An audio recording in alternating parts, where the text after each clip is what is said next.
Table को विपक्ष की तरफ से तोड़ने की कोशिश भी की गई है।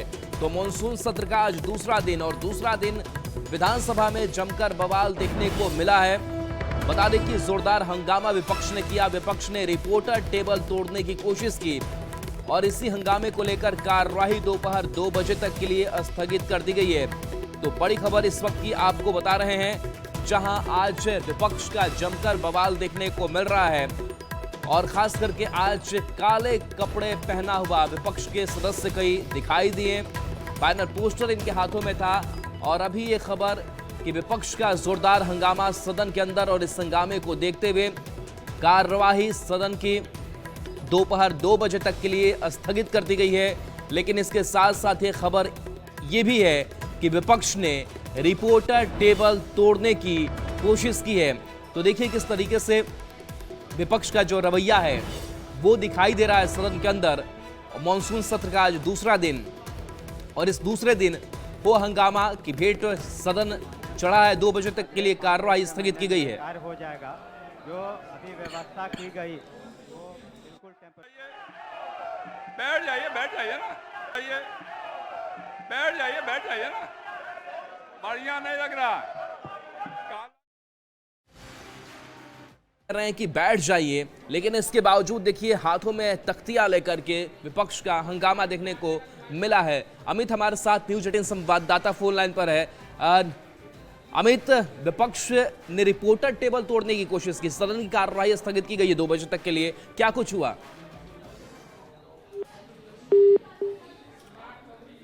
तो चलिए फिर से संपर्क करने की कोशिश करेंगे, लेकिन जिस तरीके से विपक्ष के तेवर दिखाई दे रहे हैं, लेकिन इस रवैये पर कहीं ना कहीं सवाल, जिस तरीके से आज विपक्ष ने रिपोर्टर टेबल तोड़ने की कोशिश की है और इसी को लेकर के विधानसभा अध्यक्ष लगातार समझाते रहे कि आप शांत हो जाइए, हंगामा नहीं करिए, लेकिन इसके बावजूद लगातार इसी बीच नारेबाजी होती रही और इस नारेबाजी के बीच विपक्ष ने रिपोर्टर टेबल भी तोड़ने की कोशिश की सदन के।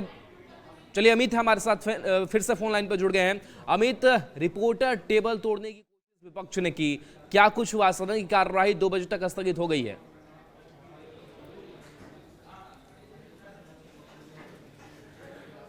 अमित, आवाज आ पा रही है? क्या कुछ हुआ सदन के अंदर?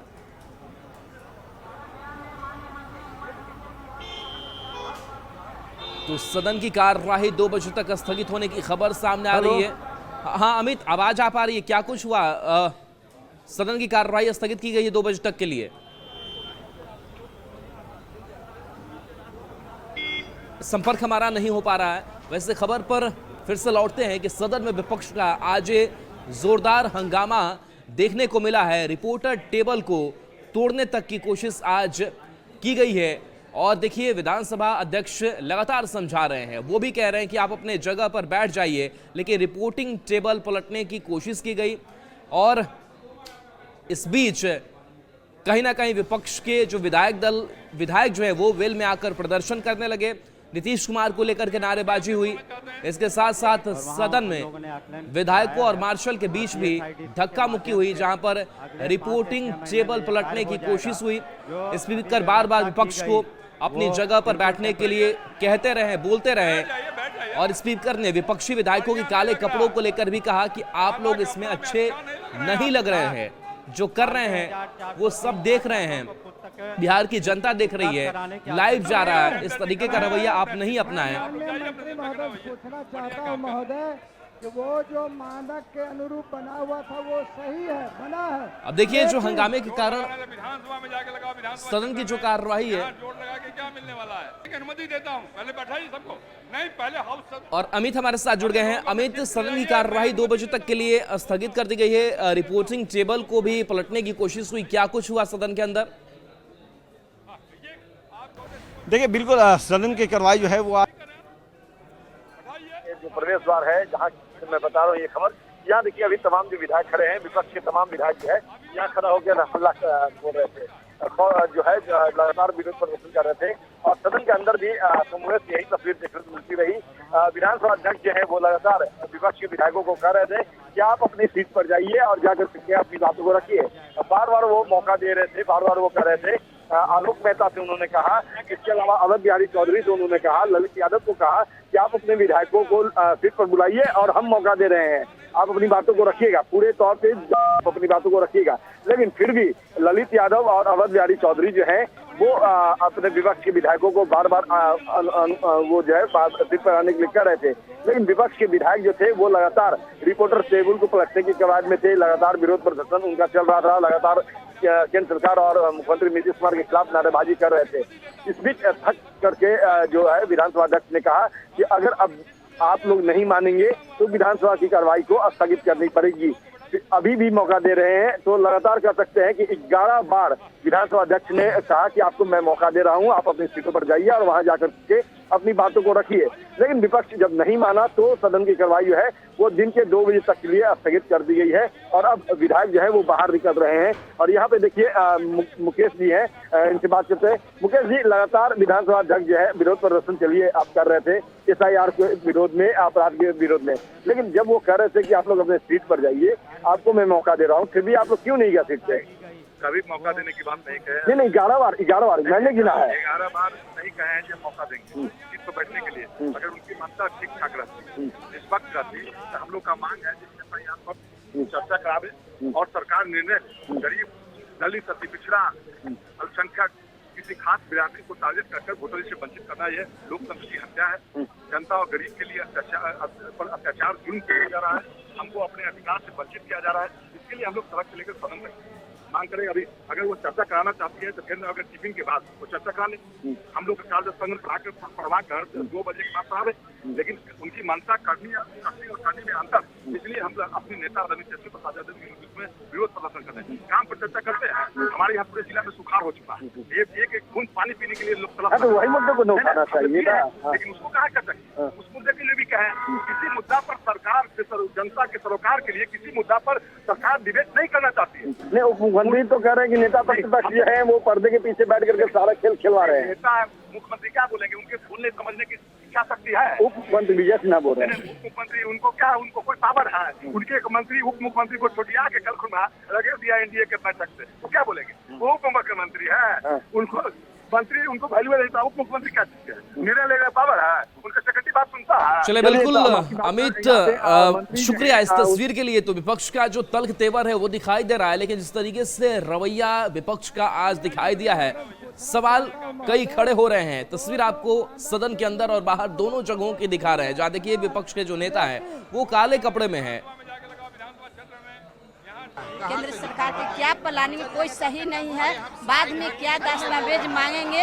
हम लोग के जितने गरीब गुरबा के वोटर हैं जो बाहर में रहते हैं, उनका वोट कटना ही कटना है। इसलिए हम लोग जितने भी इंडिया गठबंधन हम लोग विरोध करें। चलिए, तो यहाँ देखिए इनके हाथ में भी जो है, मुख्यमंत्री जी बिहार से हम जा रहे हैं मजदूरी करने दूसरे राज्य में, कहीं कटवा न दीजिएगा मेरा नाम वोटर लिस्ट से हमारा। और यहाँ मतदाता जो है वोटर सूची जो है वो भी है। हम लोगों का मांग है कि ड्राइविंग लाइसेंस, राशन कार्ड जैसे पहले था, आधार कार्ड, इन सब चीज़ों को लागू किया जाए ताकि आम आदमी के पास भी। आपने फॉर्म भर दिया? जी, मैंने फॉर्म भर दिया है, लेकिन वो फॉर्म भराया है तो नाम चढ़ेगा कि नहीं? क्योंकि एक बार कहा गया कि दो कॉपी में फॉर्म भरना है, अपना साइन करके फोटो लगा के दे देना है, कोई डॉक्यूमेंट्स नहीं चाहिए। और राजेश राम जो है वो धरना पे बैठने के लिए आए थे और उन्हें जो है मार्शल ने उठा करके बाहर किया है। तो यहाँ पे देखिए राजेश राम हैं, उनके साथ साथ तमाम जो विधायक हैं विपक्ष के वो धरने पे बैठे थे और दूसरे गेट पे जो है वो बैठने के लिए आ रहे थे। और इसी बीच जो है राजेश राम को वहाँ से हटाया गया है। उनके हाथ में जो है वो देखिए, वोट चोरी की सरकार, उखाड़ फेंकेगा बिहार, हाथ में राहुल गांधी का पोस्टर है। और वो यहाँ पे दूसरा गेट भी जो है वो ब्लॉक करना चाहते थे, लेकिन इस दौरान जो है मार्शल ने जो है उन्हें वहाँ से उठा करके अलग कर दिया। इन लोग को पता नहीं सरकार के कितना गेट है। ये एक गेट अपराधी के लिए खोले हुए हैं, एक गेट जो है वोटबंदी के लिए खोले हुए हैं, एक गेट सरकार को ना चलने देने के लिए खोले हुए हैं। पता नहीं ये लोग का कितना गेट है। अब गेट खोल करके अपराधी को अंदर, और यहाँ तो विधायकों के लिए खोला गया है। अपराधी को अंदर, हम दूसरे परिप्रेक्ष्य में बोल रहे हैं। यहाँ तो विधायकों के लिए यदि है तो वोटर बाहर हो गए। SIR पहली बार भारत में नहीं हो रहा है, कई बार हुआ है। एक दुकान के रजिस्टर का लोग पुनरीक्षण करते हैं, छोटा मोटा कारोबार का पुनरीक्षण करते हैं, कोई संस्था में है तो संस्था का पुनरीक्षण करते हैं, जिससे देश का लोकतंत्र मजबूत होगा वो काम हो रहा है। बहुत लोगों का नाम 2 जगह 3 जगह है। तो मुद्दे कुछ है नहीं विपक्ष के पास, लेकिन विपक्ष अगर बहस चाहता है किसी विषयों पर, विपक्ष अगर सवाल कुछ करना चाहता है और सरकार से जवाब चाहता है, तो निश्चित रूप से बिहार की सरकार पूरी तरह तैयार है हर प्रश्नों के जवाब देने के लिए, हर विषय पर उनसे बहस करने के लिए। लेकिन नियम और देखिए, संसद का मानसून सत्र का आज दूसरा दिन है और आज दूसरे दिन विपक्ष का वैसा ही हंगामा देखने को मिला है और इस वजह से दोनों सदनों की कार्यवाही जो है वो स्थगित कर दी गई है। बता दें कि 12 बजे तक के लिए दोनों सदन की कार्यवाही स्थगित कर दी गई है। बता दें कि सदन शुरू होते ही विपक्ष ने राज्यसभा लोकसभा में पहलगाम और ऑपरेशन सिंदूर पर हंगामा करना शुरू हुआ, जिसके बाद से 12 बजे तक दोनों सदनों को स्थगित कर दिया गया है। बता दें कि विपक्ष ने सोमवार को भी इन मुद्दों पर चर्चा की मांग को लेकर नारेबाजी की थी और दिन भर में लोकसभा 4 बार स्थगित हुई थी। दूसरे दिन की कार्रवाई से पहले संसद भवन में रक्षा मंत्री राजनाथ सिंह और विदेश मंत्री एस जयशंकर की बैठक हुई। तो जो मुद्दे हैं विपक्ष उठा रहा है, चाहे वो ऑपरेशन सिंदूर हो, पहलगाम हमला हो, इसको लेकर के हंगामा देखने को मिला है।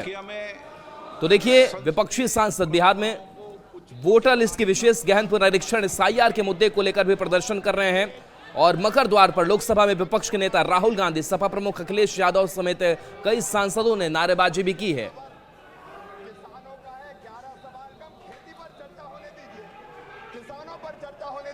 किसानों के मुद्दों पर चर्चा नहीं करना चाहते, खेती पर चर्चा होने दीजिए। और देखिए, संसद भवन में इंडी गठबंधन की तरफ से SIR पर एक बैठक भी की गई और इस बैठक के बाद से कई रणनीति तैयार की गई। जाहिर सी बात है कि SIR को लेकर के विपक्ष हमलावर दिखाई दे रहा है। लगातार सदन के बाहर और अंदर नारेबाजी भी हो रही है और इस बैठक में SIR के खिलाफ केंद्र सरकार को घेरने की रणनीति बनाई गई। बैठक के बाद विपक्ष के सांसदों ने सदन की कार्यवाही में हिस्सा लिया, लेकिन हंगामे के बाद कार्यवाही स्थगित करनी पड़ी। लोकसभा में हंगामे के बाद विपक्ष के सांसदों ने लोकसभा के बाहर भी SIR के खिलाफ प्रदर्शन किया। इस प्रदर्शन में राहुल गांधी, अखिलेश यादव सहित विपक्ष के कई सांसद मौजूद रहे।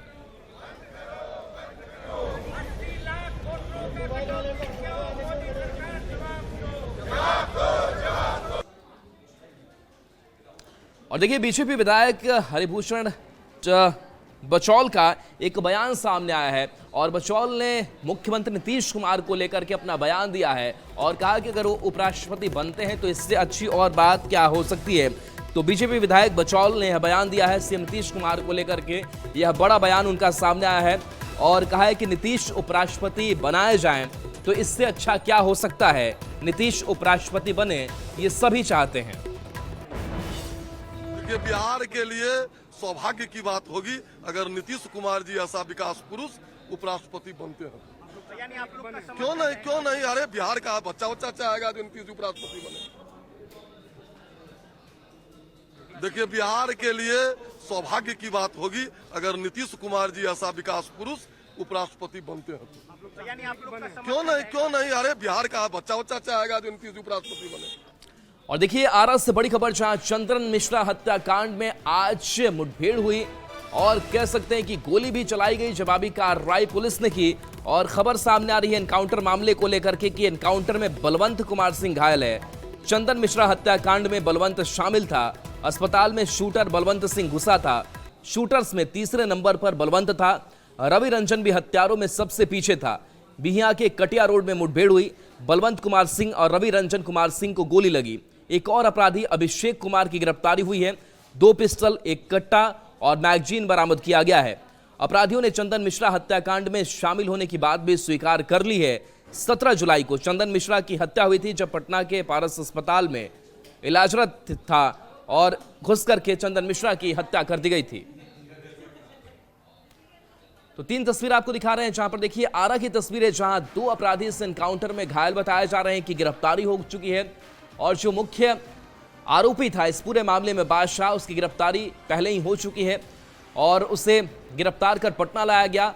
बलवंत और रवि रंजन की तस्वीर आप देख पा रहे हैं, दोनों अस्पताल में हैं, घायल हैं और तीसरी तस्वीर आपको भी दिखा रहे हैं, 17 जुलाई का ये वीडियो है जो रविरंजन कुमार सिंह जो सबसे पीछे आपको कैप में दिखाई दे रहा होगा, और गोलीबारी में इसको भी गोली लगी और ये एनकाउंटर आज आरा में हुई है।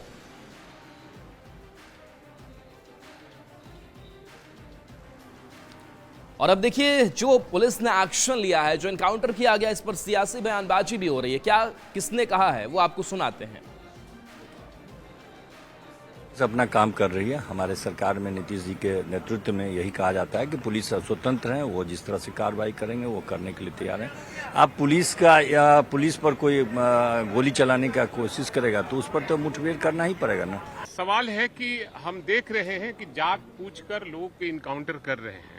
हम अपराध के खिलाफ में हैं, अपराधियों के खिलाफ में हैं, लेकिन जाति पूछकर किसी की हत्या अगर की जाती है तो ये बर्दाश्त की बात नहीं है। और कुछ लोग पुलिस पदाधिकारी ऐसे हैं जो सरकार के इशारे पर लोगों की हत्या कर रहे हैं, और जो अपराधी हैं उसको संरक्षण भी दिया जा रहा है पुलिस पदाधिकारियों के द्वारा और नेताओं के द्वारा। लेकिन अगर अपराधी कानून को अपने हाथ में ले, पुलिस पर फायरिंग करे, पुलिस को मारने के उपाय करे या पुलिस पर प्रहार करे, तो वैसे परिस्थिति में पुलिस को भी अपने डिफेंस में, अपने बचाव के लिए फायरिंग करना पड़ता है। चंदन मिश्रा जिसकी हत्या पारस अस्पताल में कर दी गई, उसके पिता ने बड़ी मांग कर दी है और कहा कि इस पूरे मामले की जांच है वो सीबीआई के जरिए होनी चाहिए। तो सीबीआई जांच की मांग चंदन के पिता ने उठाई है, हत्याकांड की सीबीआई जांच की मांग की है। बता दें कि चंदन मिश्रा बक्सर का रहने वाला था। चंदन के पिता ने ये सरकार से बड़ी मांग की है कि इस पूरे मामले की सीबीआई जांच हो। परिवार के लिए भी सुरक्षा की मांग चंदन के पिता ने की है। तो चंदन के पिता ने ये बड़ी मांग उठाई है, इस पूरे हत्याकांड मामले को सीबीआई से जांच कराने की मांग की है। इसके साथ परिवार के लिए भी सुरक्षा की मांग की है। बिहार सरकार पर सीबीआई की मांग कर रहे हैं जांच। हाँ, चाहते हैं जांच बढ़िया से हो, आज वो ओरिजिनल हो। किसी को मतलब यदि आदमी को हम नहीं चाहते फंसे बेचारा, किसी को फंसाने से वही पाप का भागी हम होंगे। हम उस तरह बात नहीं चाहते हैं। ये बढ़िया से सीबीआई जांच हो और जो इसमें संलिप्त जिसका ऐसी हो उसको कड़ा से कड़ा दंड मिले, बस हम यही चाहते हैं। कहाँ गलती कर रहे हैं। किस तरह की जांच की मांग कर रहे हैं? सीबीआई जांच करे, इसमें कौन कौन है, कैसे कैसे किया सब।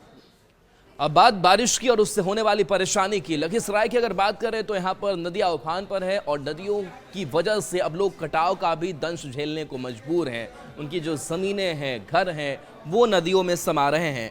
बता दें कि तटवर्ती इलाकों में तेज कटाव हो रहा है। तेतरहाट थाना, पारा मेडिकल कॉलेज, जीएनएम कॉलेज और पावर सब स्टेशन जैसे अहम संस्थानों के पीछे कटाव ने चिंता बढ़ा दी है। स्थिति को देखते हुए जिला प्रशासन सतर्क हो गया है और जियो बैग के माध्यम से तटबंध को मजबूत किया जा रहा है। इस पर देखिए न्यूज 18 संवाददाता राकेश कुमार की इस रिपोर्ट को। लगातार बारिश के बाद जो है क्यूल नदी उफान पे है। आपको दिखाना चाहेंगे कि क्यूल नदी के जल स्तर में काफ़ी तेज़ी से वृद्धि हो रही है।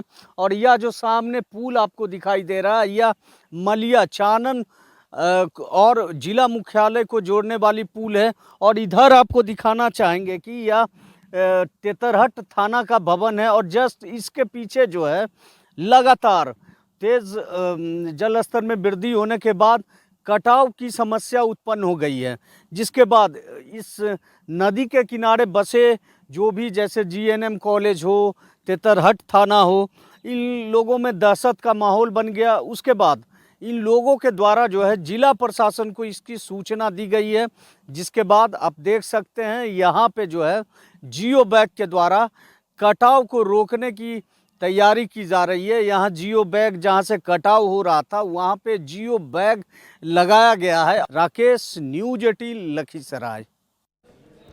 और देखिए बाढ़ का जो ये कहर है वो बिहार के अलग अलग जिलों में देखने को मिल रहा है। हमने तस्वीरें लखीसराय की दिखाई, इसके साथ साथ बाढ़ की अगर बात करें, आरा की बात करें, कई जगहों से ऐसी तस्वीरें सामने आई है और खास करके जो लोग हैं वो दहशत में हैं। और ये पटना की तस्वीर आपको दिखा रहे हैं, जहां पटना और आसपास के क्षेत्रों में नदियों के जलस्तर में भारी बढ़ोतरी के बाद की स्थिति बहुत गंभीर है। फतुहा और दनियावा प्रखंड में कई बांध टूट चुके हैं, जिससे सैकड़ों घर और हजारों हेक्टेयर खेत जलमग्न हो गए हैं। फल्गु नदी की सहायक नदियों में जलस्तर बढ़ने से बाढ़ की स्थिति बनी है। NH 30 पर भी 1 फीट तक पानी चढ़ गया है, जिससे आवागमन प्रभावित है। गंगा नदी के जलस्तर में तेजी से बढ़ोतरी होने से रायपुरा मार्ग की सड़क कटाव में समा गई है। अब आपको आरा की तस्वीर दिखाते हैं, जहां गंगा के बढ़ते जलस्तर ने कहर बरपाया है। शाहपुर प्रखंड के जवनिया गांव में 10 से 15 मकान गंगा में समा गए और कई घर खतरे की जद में है। इस प्राकृतिक आपदा ने गांव के लगभग 500 परिवारों को बेघर कर दिया है।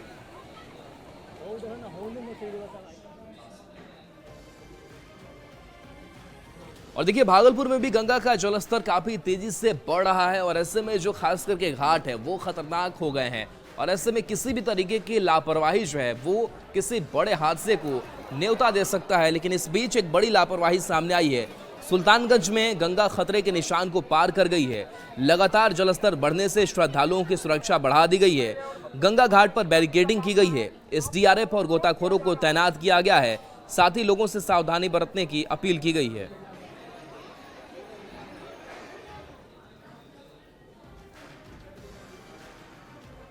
अब आपको मोतिहारी की तस्वीर दिखाते हैं और मोतिहारी के लोग भी कटाव का दंश झेलने को मजबूर हैं, क्योंकि उनकी ज़मीन, उनके घर जो है वो नदियों में विलीन होते जा रहे हैं। लोगों को रात में भी जगना पड़ रहा है कि कब उनका घर इस पानी में समा जाए। बता दें कि वार्ड नंबर 8 में सिकरहना नदी के किनारे बाढ़ के तेज कटाव हो रहा है, जिससे वहां बसे लोगों के घर खतरे में हैं।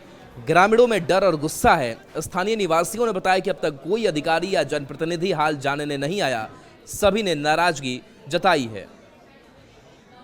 10 वार्ड नंबर 8 यहाँ पूरा नदी कटाव कर रहा है, लेकिन यहाँ जनप्रतिनिधि आते हैं, वोट मांगते हैं। वोट के टाइम बोलते हैं से गांव को शहर बना देंगे, लेकिन कुछ काम नहीं करते। सिर्फ वोट के टाइम आते हैं, वोट मांगते हैं, वोट रसूल कर चले जाते हैं। तो वजह हम लोग आने जाने में दिक्कत हो जाए, पढ़ने में दिक्कत हो जाता है। कुछ भी यहाँ पे सुविधा नहीं है। जब बाढ़ आता है तो घर में तक पानी चला जाता है। समस्या वही है जो हम लोग से तीसरा पाए में सब नदी काट करके तो ले गए हम लोग का। अब किनारे पे लटके हुए घर द्वार सब हम लोग का। बाढ़ अगर आए तो ये बेर चाहे तो पूर्व में ले जाएगा दहवा करके। वोट देने के लिए भी एक स्कूल है, वो भी आज स्कूल नहीं रहेगा। स्कूल जो है आधा तो समा गया है नदी में और आधा स्कूल बचा हुआ है। उस पर भी जो प्रशासन कार्रवाई नहीं करती है। अगर प्रशासन की तरफ से जो है इतना लापरवाही हुआ है इस विगत 7 सालों में, कभी आकर देखा नहीं कि हाँ इसका क्या स्थिति है, इस गांव का क्या दुर्दशा है। समस्या ये है हमने के पहले नदी आए रे पानी तो सब घर हमने के काट किनारे पर हमने बानी से जी। अभी पानी आई तो नदी में चल जाए तो हमने के कोने का व्यवस्था होगा कि चाहिए कि ना। अधिकारी कौन आई रहे कि ना कहाँ कोई अधिकारी आ रहा है। और चलिए, न्यूज़ रूम लाइव में इतना ही। न्यूज़ 18